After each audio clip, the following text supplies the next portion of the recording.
starts now।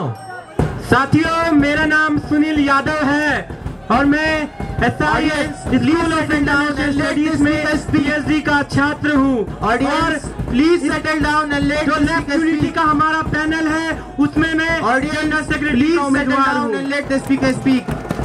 साथियों, सबसे पहले मैं आपको यहाँ से क्रांतिकारी इस्तकबाल, जय भीम, लाल सलाम और सतरंगी सलाम पेश करता हूँ और सॉलिडारिटी देता हूँ जो फिलिस्तीन जनता उनको यहाँ से सॉलिडारिटी देता हूँ। लद्दाख के लोगों को जो प्रोटेस्ट कर रहे हैं अपनी राइटफुल डिमांड के लिए, यहाँ से सॉलिडारिटी देता हूँ उन तमाम जो मेहनत कश लोग हैं जो संघर्ष कर रहे हैं अपने हकों के लिए। और साथियों, मैं उत्तर प्रदेश से आता हूँ। उत्तर प्रदेश वही भूमि जो जानी जाती थी एक समय में अपने सामाजिक न्याय के आंदोलनों के लिए, लेकिन आज आप देखेंगे कि उत्तर प्रदेश में एक बुलडोजर राज चल रहा है। वो बुलडोजर राज चल रहा है अल्पसंख्यकों के घरों पर, वो बुलडोजर राज चल रहा है दलितों के घरों पर, वो बुलडोजर राज चल रहा है पिछड़ों के घरों पर, वो बुलडोजर चल रहा है युवाओं के सपनों पर, जो सड़कों पर जब उतरते हैं अपने रोजगार मांगने के लिए, तो यही बीजेपी और मोदी की सरकार उन पर लाठीचार्ज करवाती है, उनको सड़कों पर घसीटती है। उसको मैं यहाँ से कंडेम करता हूँ। साथ ही ये लोग जो आरएसएस और बीजेपी के लोग, यही ब्राह्मणवादी और मनुवादी की सोच के लोग हैं जिन्होंने सदियों से जो दलित, पिछड़े और अल्पसंख्यक समाज से आने वाले लोगों को शिक्षा का हक नहीं दिया, और वही विचारधारा ये आज फॉलो कर रहे हैं। जब आप देखेंगे कि उत्तर प्रदेश में किस तरह से 20,000 सरकारी स्कूलों को बंद कर दिया गया है, उसकी इस मंच से खड़े होकर मैं मुखालफत करता हूँ और उनको ये बताना चाहता हूँ कि मैं आज यहाँ खड़ा हूँ तो ये मेरे पुरखों का संघर्ष रहा है, ये बाबा साहब का संघर्ष रहा है, ये सावित्रीबाई का संघर्ष रहा है, ये संघर्ष रहा है फूले का, जिसके कारण आज इस मंच पे मैं खड़ा हूँ। मैं उनको जय भीम लाल सलाम पेश करता हूँ और आज मैं यहाँ खड़ा हूँ आवाज बनकर रोहित की, दर्शन की, पायल की और तमाम मार्जिनलाइज्ड सेक्शन की आने वाले उन छात्रों की जो सपना देखते हैं जेएनयू जैसे संस्थान में आने की, आकर पढ़ने की। और मैं जेएनयू को लाल सलाम पेश करता हूँ जिसके कारण आज मैं यहाँ PhD में पढ़ पा रहा हूँ। मैं अपने परिवार में पहला इंसान हूँ जो PhD कर रहा है, लेकिन मैं आखिरी नहीं होऊंगा। मैं इस मंच से खड़े होकर इस चीज को इंश्योर करूंगा। साथियों, 2014 से जब से देश में एक फांसीवादी सरकार आई है, जिसने जो मैं बोलूंगा कि भारतीय जुमलेबाज पार्टी की सरकार आई है, जिसने वादा किया था 5 ट्रिलियन इकोनॉमी का, जिसने वादा किया था फार्मर्स की इनकम डबल करने का, जिसने वादा किया था कि बेटी बचाओ बेटी पढ़ाओ और वादा किया था सबका साथ सबका विकास। लेकिन जब आप उसकी असलियत देखेंगे तो इनकम किसकी डबल हुई अंबानी और अडानी की। ये दलाली करते हैं अंबानी और अडानी की, जिन्होंने कोविड के टाइम पर जब आम नागरिक मर रहा था, आम नागरिक मजबूर था सड़कों पर पलायन करने के लिए, तो यही अंबानी अडानी के लोग उनसे मुनाफा कमा रहे थे। मैं उसको यहाँ से कंडेम करता हूँ। और जब हमारे फार्मर जब सड़कों पर लड़ रहे थे अपने MSP के लिए, मिनिमम सपोर्ट प्राइस के लिए, तो यही बीजेपी की जो सरकार थी वो 800 किसानों का कत्लेआम करती है। यही बीजेपी की सरकार उनके किसानों के लिए सड़कों पर कीले बिछवाती है। और जब हमारे पहलवान जब संघर्ष कर रहे थे सड़कों पर तो उसको घसीटा जाता है। प्लीज सेटल डाउन जब बेटी बचाओ बेटी पढ़ाओ की सच्चाई देखेंगे तो पाएंगे किस तरह से उन्नाव में इनका जो विधायक था कुलदीप सिंह सेंगर, वो रेप करता है एक महिला का, और उस महिला जब न्याय मांगने जाती है तो उसको न्याय तब मिलता है जब उसके पूरी परिवार को और उसको अपनी जान देनी पड़ती है। उसको मैं यहाँ से कंडेम करता हूँ। हाथरस में बेटी को किस तरह से रात के अंधेरे में पेट्रोल डालकर जला दिया जाता है। कठुआ में यही लोग, कठुआ में जो रेपिस्ट थे उनके समर्थन में मार्च निकालते हैं। यही वो लोग हैं जो बिल्किस बानो के रेपिस्टों को संस्कारी बोलते हैं और उनको माला पहनाते हैं। और यही नहीं साथियों, बनारस हिंदू यूनिवर्सिटी में अखिल भारतीय वायलेंस परिषद के जो कार्यकर्ता है वो महिला छात्रा का गैंगरेप करते हैं। और यही नहीं साथियों, जब आप आएंगे कि जब सबका साथ सबका विकास पे, तो यही वो लोग हैं जो इस देश में सीए, एनआरसी और एसआईआर जैसे कानून लाकर देश को बांटने की कोशिश करते हैं। और हमारे साथी जब उनके खिलाफ आवाज उठाते हैं, चाहे वो उमर खालिद हो, सजील इमाम हो, गुलफिशा हो, मीरान हैदर हो, उनको ये लोग जेल में डालते हैं। और इस मंच से खड़े होकर उन सभी साथियों को रॉन्गफुली तरीके से इनकार्सरेटेड किया गया है, उनकी रिहाई की मैं मांग करता हूं। और साथियों, यहां से मैं कहना चाहता हूं कि आरएसएस और बीजेपी का इतिहास रहा है दलाली का।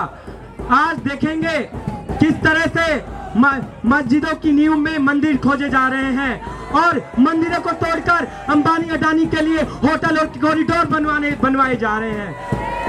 तो ये जब कॉरिडोर बना रहे हैं तो ये दलाली कर रहे हैं अंबानी अडानी की। आरएसएस ने दलाली की थी अंग्रेजों की, बीजेपी दलाली कर रही है अंबानी अडानी की।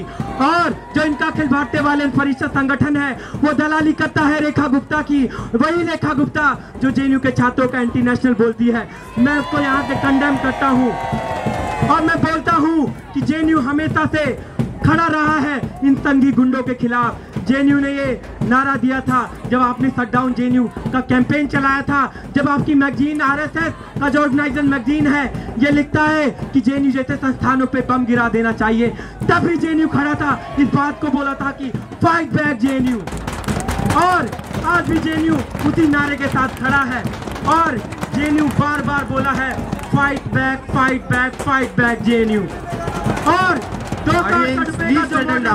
वो जेएनयू हमेशा उस चीज को बचाने के लिए खड़ा रहा है और जो आने वाला यूनियन है वो इस बात की लड़ाई लड़ेगा और इसको इंश्योर करेगा कि जो जेएनयू की शिक्षा है वो बची रहे, जो जेएनयू का डेमोक्रेटिक कल्चर है वो बचा रहे, जिसको ये बार बार जो एबीवीपी का संगठन है उसको खत्म करने की कोशिश करता है।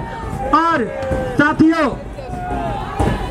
और जब देखेंगे प्लीज वोटिंग डालने जाएंगे तो इस बात का ध्यान रखिए कि जो वायलेंस जो एक चोट इस संगठन ने दी है आपको उसका जवाब देना है। एक चोट का जवाब आपको वोट से लेना है। और अभी मोदी जी ने, अंबानी ने नया your time is up. Speaker please wind up, your time is over. Speaker please wind up, your time is over. Speaker please wind up, your time. Settle down. Audience, please settle down. Speaker, your time starts now. Why didn't you work on bringing back GS cash? But you pretend to struggle for GS cash and you always contest in ICC elections. साथियों, जब हम GS cash की बात कर रहे हैं तो हमें उसके इतिहास की बात करने की जरूरत है। जीएस कैश का इतिहास भौरी देवी का स्ट्रगल का इतिहास है। यहाँ से मैं भौरी देवी के स्ट्रगल को लाल सलाम और क्रांतिकारी इस्तकबाल पेश करता हूँ। भौरी देवी जिन्होंने इस पितृसत्ता समाज, ब्राह्मणवादी समाज से लड़ा और इंश्योर किया कि इस देश में विशाखा गाइडलाइन आए। जो विशाखा गाइडलाइन आई इस देश में जो बात करती है कि जो सेक्सुअल हैरेसमेंट जैसे केसेस जो अलग अलग देश के कोनों में हो रहे हैं वो ना हो। जब जीएस कैश इस कैंपस में आया उसने इस कैंपस को जेंडर जस्टिस बनाने में एक मदद की और कौन संगठन उसके खिलाफ है तो आपको पता होगा ये अखिल भारतीय वायलेंस परिषद है जो हमेशा से जीएस कैश के खिलाफ रहा है। जीएस कैश आपको पता होगा 2016 में जब डिसमेंटल किया गया तो यही अखिल भारतीय वायलेंस परिषद और इनके जो आका है आरएसएस, जो मामी डाला वीसी था, उसने इस कैंपस में जीएस कैश को डिसमेंटल किया और उसी मामी डाला ने इस कैंपस में जेंडर डेप्रिवेशन पॉइंट्स को खत्म किया। उसको यहाँ से मैं कंडेम करता हूँ।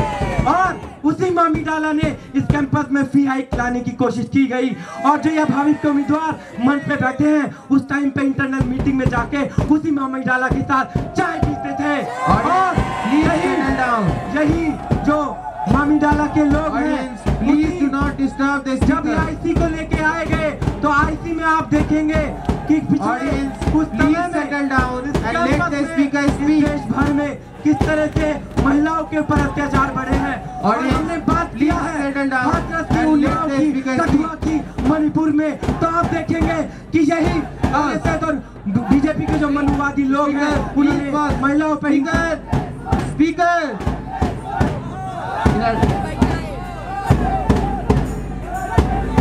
Audience, please settle down. Audience, please settle down. Audience, please settle down. Audience, please settle down. Audience, please settle down. Resume.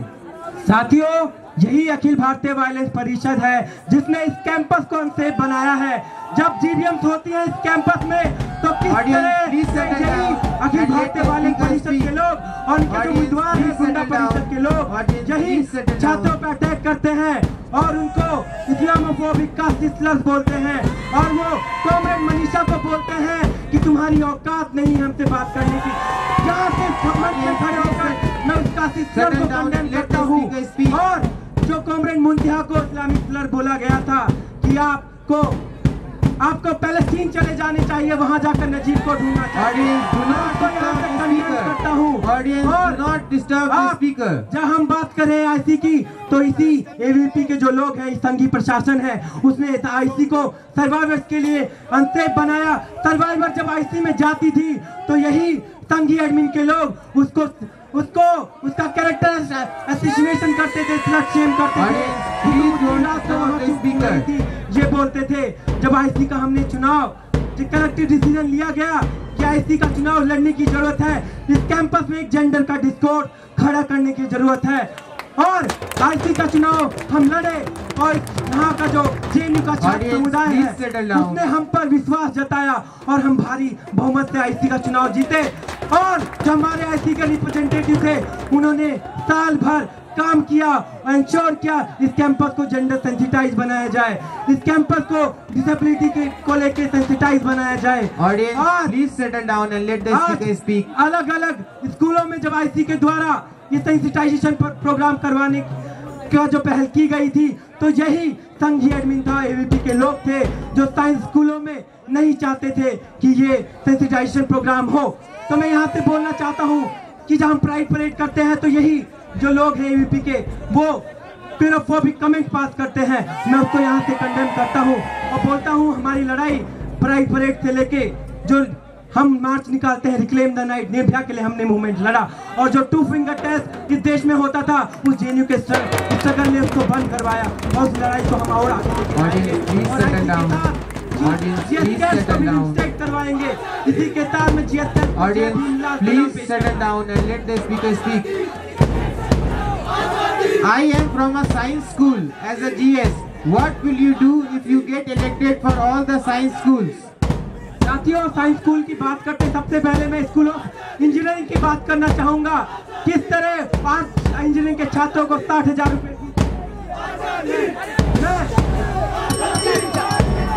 Speaker, your time is up. Speaker, wind up your speech. Your time is over. Speaker.